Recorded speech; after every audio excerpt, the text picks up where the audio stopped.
Good morning, class.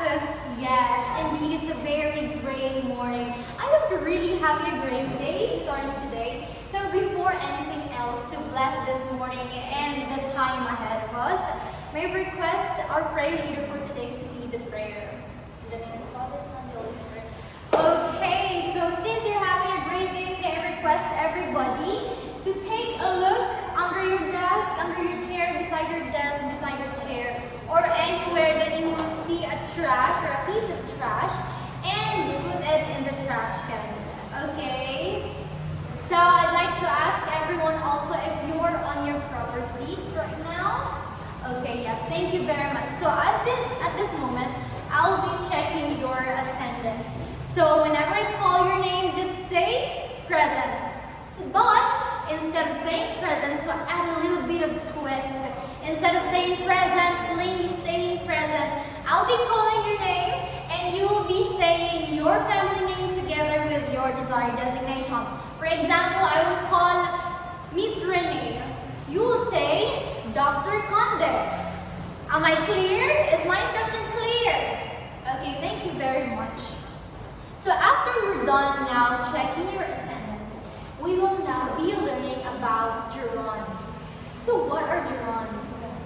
So for this discussion, may all of us be guided by learning objectives. So at the end of this discussion, you are expected to demonstrate the following. First, define a gerund or gerund phrases. Locate the gerunds or gerund phrases used in a sample transcript. Apply the different functions and uses of gerunds or gerund phrases. And lastly, rewrite a short narrative, persuasive, informative essay using correct gerunds or gerund phrases. So, these are our right questions for today's discussion. First, what is a gerund? What is a gerund phrase? What is the grammatical form of a gerund? When do we use this? How do we use this? And lastly, what are the types of gerunds that we have? So, are you ready for a game? Yes, of course you should be ready. So this game is called Gerund Charades. Again, what is this game called? Gerund Charades. Now, so I have here a bowl filled with strips of paper rolled.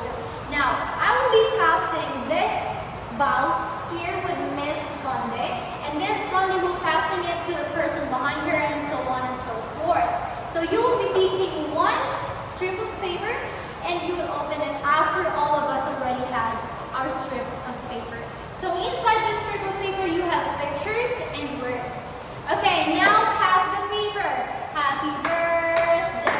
Okay, is everybody already has their strip of paper? Okay, yes, now kindly open it. So if you have the strip of paper, okay, may I see those who have the strip of paper with pictures? Okay, you guys will be the charades.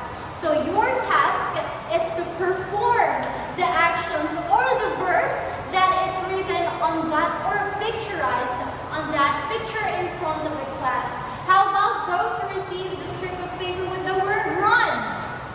Okay, you guys will call the runners. So you will be the one in charge of guessing and inspiring what actions are being performed by our charades here in front of the class. How about those who receive the strip of paper with the word G? Okay, you guys will now be our gisters. So your task is to take note, write the phrases or the sentences or the words that were guessed and performed by our charades. And after that, you will present to the class your initial ideas about those words. As easy as that. Okay, are you ready? Are you excited? Okay, let's now start the activity. Okay, let's give ourselves a round of applause for a job well done. I'd like to commend the charades, the runners, and the gisters for a job well done. So I guess you're now ready for another activity. Okay, what's the noise all about? Yes, Miss Aliano, what's the noise all about? Okay, none. So I'd like to remind everybody that if someone's talking in front, you have to listen. Unless you have an idea to raise, then that's the time that you will be speaking. Our next activity is a think, hear, pair, share activity. So this is a by pair activity. So now, I'll be giving you the freedom to choose who will be your partner. So in 5, 4, 3, 2, 1. Do you have your partner now? Okay. So I'll be giving you now the chance to sit with your partner. Move silently, not using your mouth. 10, 9, 8, 7, 6, 5, 4, 3, 2, 1. Are you now with your partners? Okay, thank you very much. So, for this activity, the words that has been listed by our runners earlier, the gestures earlier, that will be used for this activity. So I am here a material. So this material is consists of 2 columns. So you will be writing sentences for each column. For example, we have the word speaking. Yes, speaking. So for speaking, you have to write a sentence using speaking as a verb and as a noun. So I'd like to remind everybody that you don't necessarily have to write both columns with sentences if you cannot. Okay, if you cannot. But if you write sentences for both columns, that would be okay. So in total, we have 5 words: speaking, listening, studying, planting, and drinking. So I'll be giving each pair 5 minutes to formulate sentences, and after that, we will be calling one representative for each pair to write their sentences here in the board. Are you ready? Okay, let's now start the activity. Okay, we're now done, so may I have the papers now? Okay, let's have the first pair to write their sentence here. Okay, Miss Gion's pair, okay? How about next pair? And so on and so forth. Okay, you have written here, biking is my favorite hobby. Biking is my favorite hobby. So we have the gerund biking. Why do we say that it is a gerund? Let us all be reminded of our very questions earlier. So for today, we will be talking about gerunds. So what do we mean by gerund? Okay, a gerund, pronounced as gerund, is a verb that's acting as a noun. It's a verb in its present participle form, root verb plus the suffix ing that acts as a noun in a sentence. So what do you observe with the words that we had earlier on our activity, which are biking, listening, speaking, studying, and others? What do you observe? Yes, Miss Magdalaga? Very good. They all have the suffix ing, but do they function as a verb? Yes, Miss Conde. No, you're right, Miss Conde. You're right, Miss Magdalaga. The whole class is right about saying that even though they are in its present participle form, they do not function as a verb anyway. They now function as a noun. Why noun? Because they now function as the focal point of the sentence. For example, as a food blogger, eating is an involved production for Shoshana. So eating now here is the gerund. Eating now is the gerund. So what do you observe with eating? Does it function as the verb of the sentence? Yes, Miss Giwan. You're right. No, it no longer functions as a verb. Same is true with the second sentence. Faisal turned off his phone and shut the door so he could focus on studying. Studying now is a noun. For example, we have here your sentence. Biking is my new hobby. Biking now no longer functions as a verb because biking now is the focal point of the sentence. What's your favorite hobby? Biking.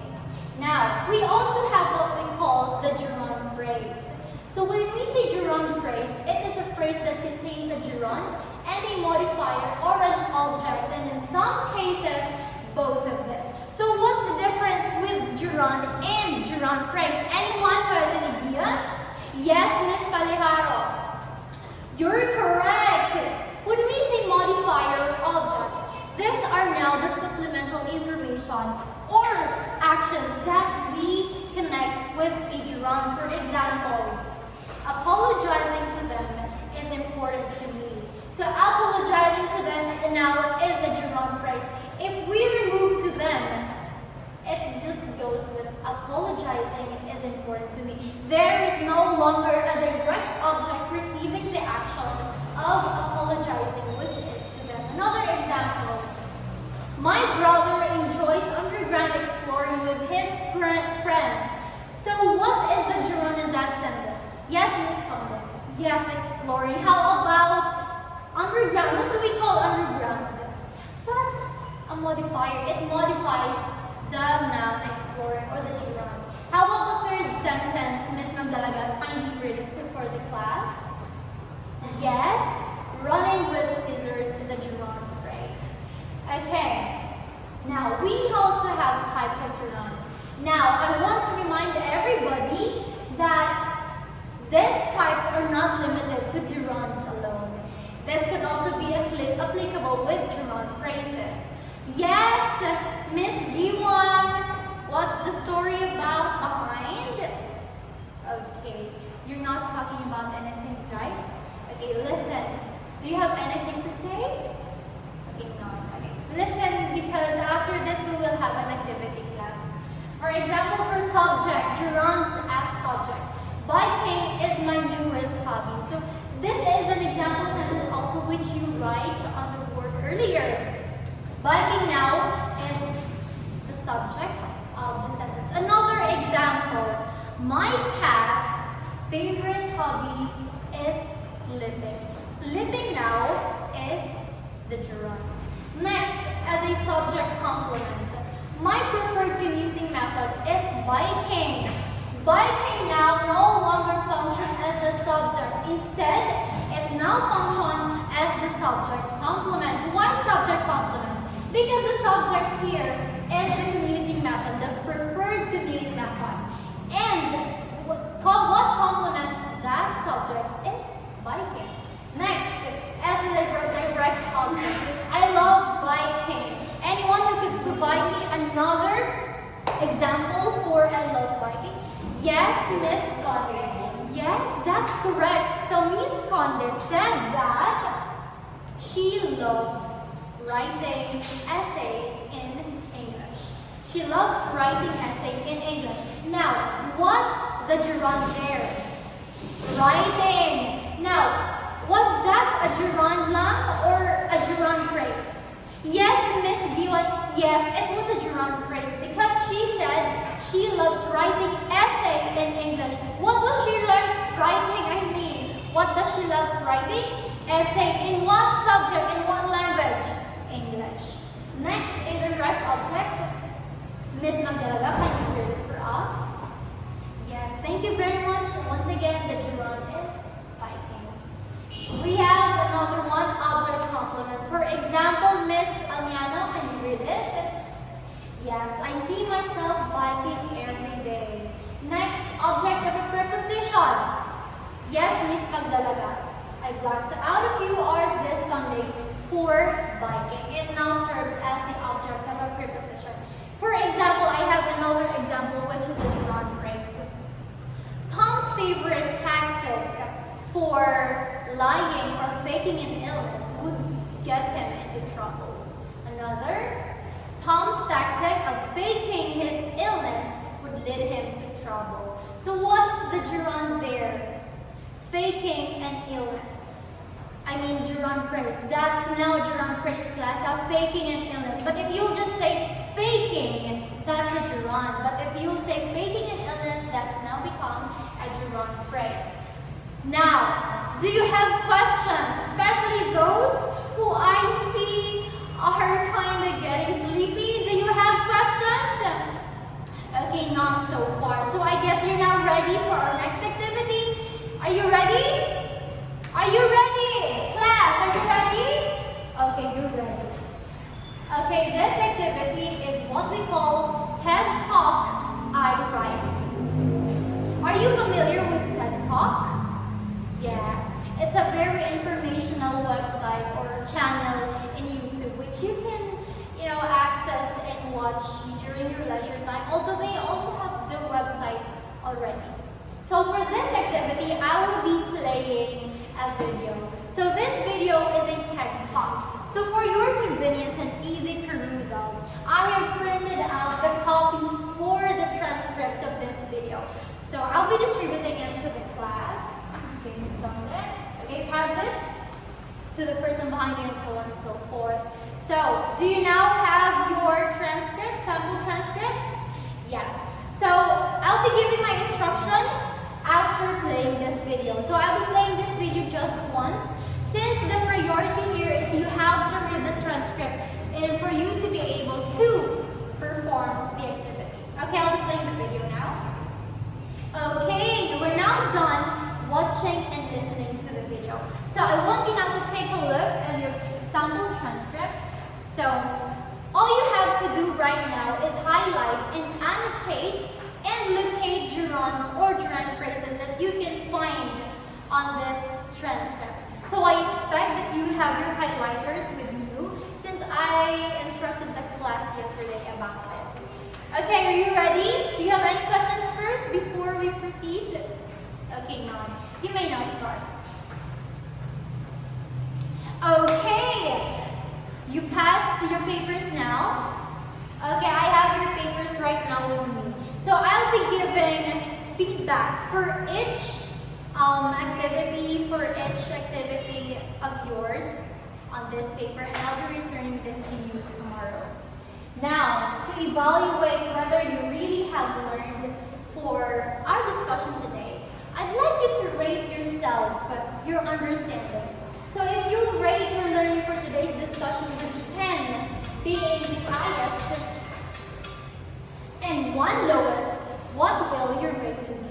So now your answer for this will be written on your reflection notebook. Okay, just like the usual, our routine, you will be writing your metacognition activity on your reflection notebook. So now let's go to our last activity, which is Jewelry Walk. Jewelry Walk. So you will be walking around the room and not just sitting there. Okay, I want everybody to stand. Yes, please stand. Okay, as you can see, I have posted 4 different colored envelopes inside the classroom. So each envelope contains an essay. So these essays are incorrect and malformed in some ways, which you have to rewrite using correct gerund or gerund phrases. Okay, you have to rewrite whatever essay is inside the envelope which you have chosen into a correct essay using correct gerunds and or gerund phrases. Are you ready? Yes, now stand up and go to the envelope which you desire to get your essay. Okay, you now have your essays with you, and now I'll be giving you an ample time to rewrite those essays. Are you ready? Do you have questions? Okay, no. You may now start. Okay, I'd like to remind also everybody to take note of the rubric for this activity. So, focus, content, organization, style, and conventions in a total of 100%. Okay, you may now pass your paper in front. Pass it to the person in front of you. Okay, I now have your papers with me. So again, I'll be checking this one and be returning it to you with individual feedbacks necessary to your output. So for your assignment, since we already have a lot of activities, I will be uploading a reading material under Google Classroom about infinitives, which will be our next discussion for our next minute. Okay, am I understood? Are my instructions clear? Okay, did you learn something? Okay,